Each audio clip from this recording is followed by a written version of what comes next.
आखिरी मौके पर झनक ने अनिरुद्ध के सामने जो शर्त रखी, उसने पूरे बोस हाउस की नींव हिला दी। झनक का साफ कहना था कि अगर अनिरुद्ध सच में उसे अपनाना चाहता है, अगर वह उसे अपनी बेटी का दर्जा देना चाहता है, तो उसे अर्शी को छोड़ना होगा। यह सिर्फ एक शर्त नहीं थी, बल्कि सालों की चुप्पी, अपमान और टूटे स्वाभिमान का विस्फोट था। इस एक लाइन के साथ ही घर का माहौल ऐसा हो गया जैसे किसी ने बारूद में चिंगारी डाल दी हो। यह कहानी अब सिर्फ पछतावे या आंसुओं की नहीं रही, बल्कि हक, इंसाफ और बदले की दहलीज पर आ खड़ी हुई है। जनरेशन लीप के बाद कहानी ने जो मोड़ लिया है, उसमें खून के रिश्तों और दिल के रिश्तों के बीच सीधी जंग छिड़ चुकी है। नूतन यानी पुरानी झनक, जो अब इस दुनिया में नहीं है, उसकी परछाई बनकर उसकी बेटी नई झनक लौट आई है। फर्क बस इतना है कि यह झनक चुप रहने वाली नहीं है। अनिरुद्ध बोस, जो अब तक अपने अपराध बोध में घुट-घुट कर जी रहा था, उसके सामने झनक ने एक ऐसी लक्ष्मण रेखा खींच दी जिसे पार करना उसके लिए आग के दरिया से गुजरने जैसा है। डीएनए रिपोर्ट आने के बाद से अनिरुद्ध की दुनिया पूरी तरह बदल चुकी है। उसे यह यकीन हो गया है कि जिसे वह अनाथ समझ रहा था, वह उसकी और नूतन की अपनी बेटी है। वही नूतन जिसे उसने समाज और अर्शी के दबाव में आकर ठुकरा दिया था। अनिरुद्ध अपनी इस बेटी को अपनाना चाहता है, उसे बोस खानदान का वारिस बनाना चाहता है, उसे वो सब देना चाहता है जो नूतन को कभी नहीं मिला। लेकिन वह यह भूल रहा है कि झनक को दौलत या सरनेम की भूख नहीं है, उसे उस स्वाभिमान की भूख है जिसे अर्शी और बोस परिवार ने सालों पहले कुचल दिया था। इसी बीच झनक की शर्त पूरे घर में सन्नाटा फैला देती है। वह साफ कह देती है कि वह उसी छत के नीचे नहीं रह सकती जहां उसकी मां की बर्बादी की जिम्मेदार अर्शी रानी बनकर बैठी हो। यह शर्त अर्शी को घर से निकालने की नहीं, बल्कि अनिरुद्ध के उस पाखंड को तोड़ने की है जिसमें वह पत्नी भी बचाना चाहता है और बेटी से रिश्ता भी जोड़ना चाहता है। अनिरुद्ध के लिए यह धर्म संकट की घड़ी है। एक तरफ अर्शी है, जिसके साथ उसने 20 साल बिताए हैं और जिससे उसकी बेटी अदिति है, और दूसरी तरफ नूतन की निशानी झनक है, जिसे उसने अभी अभी पाया है। उसकी आंखों में बेपसी साफ झलकती है। इसी पूरे ड्रामे में ऋषि की भूमिका सबसे दिलचस्प बनकर उभरती है। अब एक जिम्मेदार पुलिस एसपी और इस घर का दामाद, ऋषि दोहरे रिश्ते में फंसा हुआ है। वह अर्शी और अनिरुद्ध का दामाद भी है और झनक का एक्स हस्बैंड भी। एक पुलिस अधिकारी और एक इंसान होने के नाते वह जानता है कि झनक के साथ गलत हुआ है। जब झनक अर्शी को छोड़ने की शर्त रखती है तो ऋषि के चेहरे पर एक अजीब सा संतोष दिखता है, जैसे वह भी यही चाहता हो कि अनिरुद्ध अपनी गलतियों का सामना करे। अदिति के लिए यह सब किसी बुरे सपने से कम नहीं है। अपनी मां के खिलाफ ऐसी बातें सुनकर उसका गुस्सा 7वें आसमान पर है। उसे लगने लगता है कि झनक उसका परिवार तोड़ने आई है। ऋषि को लेकर उसकी पुरानी असुरक्षा अब और गहरी हो जाती है। वह अनिरुद्ध से गिड़गिड़ाकर उसे कसम देने की कोशिश करती है कि वह झनक की बातों में न आए, लेकिन अनिरुद्ध उसका हाथ झटक देता है। यह इशारा साफ है कि झनक की शर्त ने उसके दिल में कहीं न कहीं असर किया है। अर्शी यह सब देखकर अंदर ही अंदर खौलने लगती है। उसे समझ आ जाता है कि अगर उसने अभी कुछ बड़ा नहीं किया तो अनिरुद्ध सच में उससे दूर जा सकता है। अर्शी अपना सबसे पुराना हथियार निकालती है, इमोशनल ब्लैकमेल। वह सबके सामने रोना शुरू कर देती है, अपने 20 साल के त्याग और परिवार संभालने की दुहाई देती है। लेकिन इस बार अनिरुद्ध पिघलता नहीं। अदिति गुस्से में झनक पर हाथ उठाने बढ़ती है, तभी ऋषि बीच में आकर उसका हाथ रोक लेता है। यह पल पूरे घर को सन्न कर देता है। ऋषि साफ कह देता है कि सच को ज्यादा दिन दबाया नहीं जा सकता और झनक अब अकेली नहीं है। यह अर्शी के लिए खतरे की घंटी है। झनक बिना जवाब सुने वहां से चली जाती है। उसका रवैया बताता है कि उसे भीख नहीं चाहिए, उसे बस यह देखना है कि अनिरुद्ध सच का साथ देने की हिम्मत रखता है या नहीं। अनिरुद्ध अर्शी से साफ कह देता है कि झनक उसकी बेटी है और अगर उसे कुछ हुआ तो वह यह भी भूल जाएगा कि अर्शी उसकी पत्नी है। यह बदला हुआ अनिरुद्ध अर्शी के लिए किसी झटके से कम नहीं। लेकिन असली साजिश अब शुरू होती है। अर्शी चुपचाप अदिति के कान भरने लगती है, उसे यकीन दिलाती है कि ऋषि आज भी झनक को चाहता है और अगर झनक घर में रही तो उसकी शादी टूट जाएगी। अगली सुबह नाश्ते की मेज पर सन्नाटा पसरा है। अनिरुद्ध गेस्ट रूम से उतरता है और अर्शी के हाथ से चाय लेने से मना कर देता है। वह नौकर से कहता है कि उसके और झनक के लिए नाश्ता कमरे में भेजा जाए। यह अर्शी के लिए खुले अपमान जैसा है।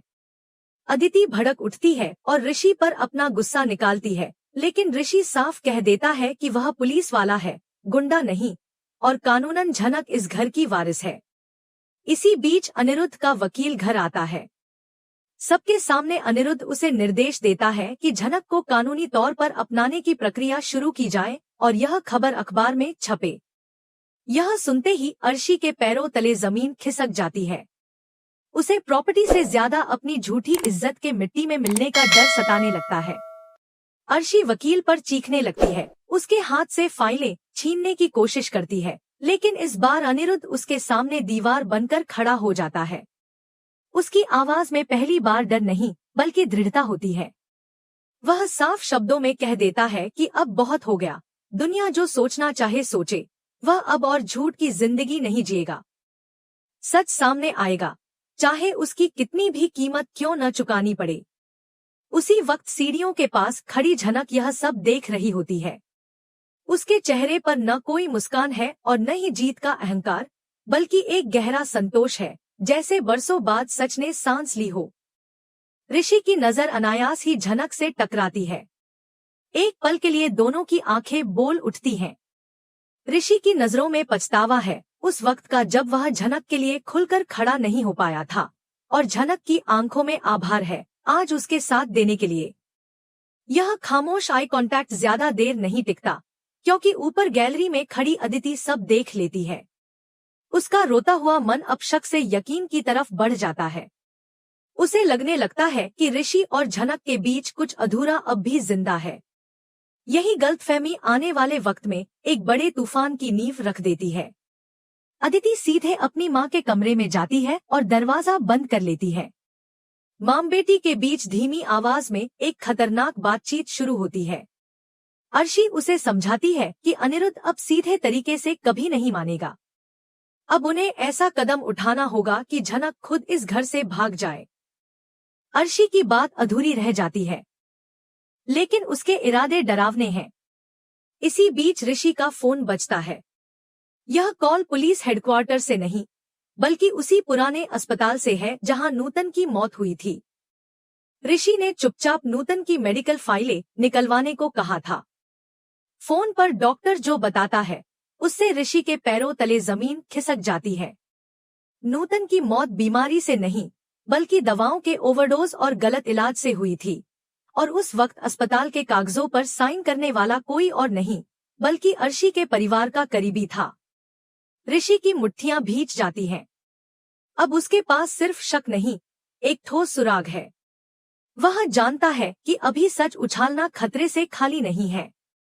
अगर बिना सबूत अर्शी पर आरोप लगाया गया तो अदिति पूरी तरह टूट जाएगी और अनिरुद्ध भी बिखर सकता है।